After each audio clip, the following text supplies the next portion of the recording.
Praise the Lord. கர்த்தருடைய நாமம் மகிமைப்படுவதாக.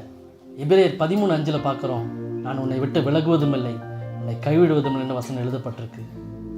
நீங்கள் வேதத்தில் பார்த்தீங்கன்னா ஆகாருக்கு எப்பொழுது ஆபிரகாமுடைய கரம் தேவைப்பட்டதோ அப்பொழுது ஆபிரகாமுடைய கரம் அவங்கள வனாந்திரத்தில் தள்ளிடுச்சு. ஆனாலும் நம்முடைய தேவனுடைய கரம் அவங்கள விடலை. அந்த வனாந்திரத்தில் அவங்கள கை கொடுத்து அவங்க சந்ததியை ஆசீர்வதித்தது. நம்முடைய தேவன் நம்மை கைவிடாத தேவன். அவர் ஒருபோதும் நம்மை கைவிட மாட்டார். Yes, he will never forsake us. அவருடைய கரம் நம்மை தூக்கி எடுக்க போதுமானதாக இருக்கிறது. நான் ஒருபோதும் உன்னை கைவிடுவதில்லை என்றுரை செய்தேன் அன்றோ. நான் ஒருபோதும் உன்னை கைவிடுவதில்லை என்றுரை செய்தேன் அன்றோ. கடலாழத்திலும் அக்கினி சூளையிலும் என்னை காத்திடும் பலவான் என்றோ. விஷ சர்ப்பங்களோ சிங்க கூட்டங்களோ பயம் வேண்டாம், உன் அருகில் நான். இன்றுரை செய்தவரை ஆராதிப்போம், ஆவியில் ஆராதனை.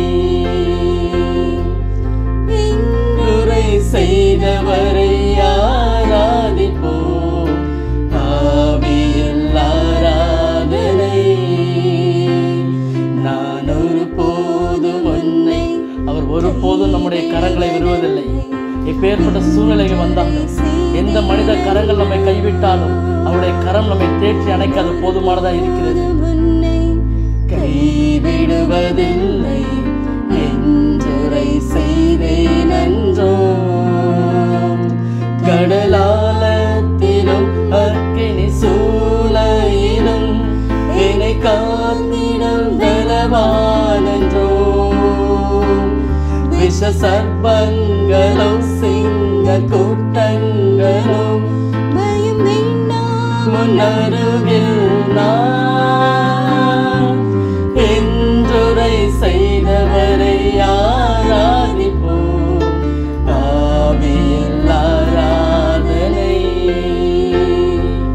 என்றுரை செய்தவரை ஆராதிப்போம், ஆவியில் ஆராதனை.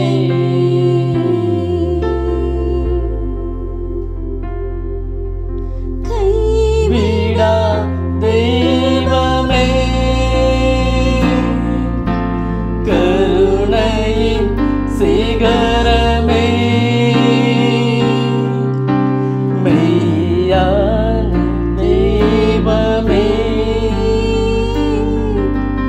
என் வாழ்வின் பாக்கியமே. எங்களை கைவிடாத தெய்வமே, எங்கள் கருணையின் சிகரமே,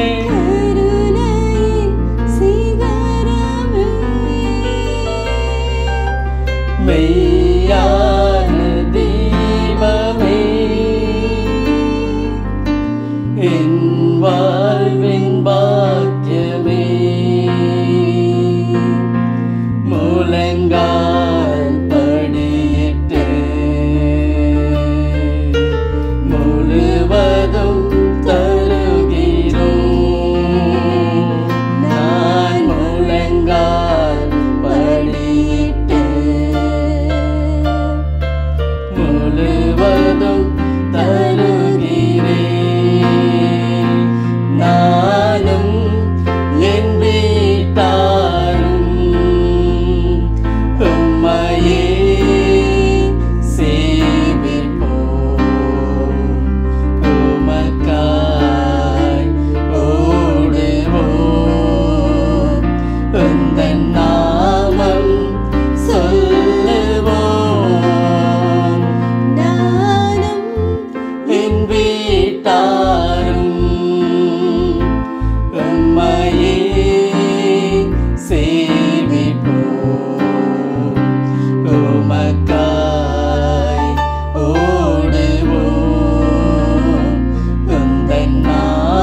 கைவிடாத தேவன்.